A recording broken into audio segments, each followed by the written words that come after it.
आपलं पक्ष भगवान जिकडे तिकडे.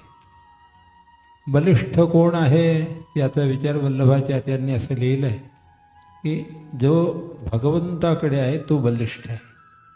आपला पक्ष भगवंताचा पक्ष आहे. भगवंताच्या पक्षाचं जय जयकार करा. भगवंताच्या पक्षात जे जे कोणी आहेत त्यांचं संरक्षण करा, त्यांना प्रोत्साहित करा.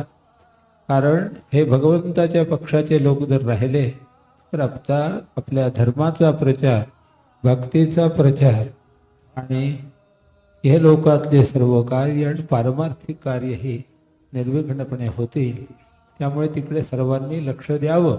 येणाऱ्या 20 तारीखला रामभक्तांनाच तुम्ही विजयी करा ही माझी विनंती. आपलं पक्ष भगवान जिकडे तिकडे.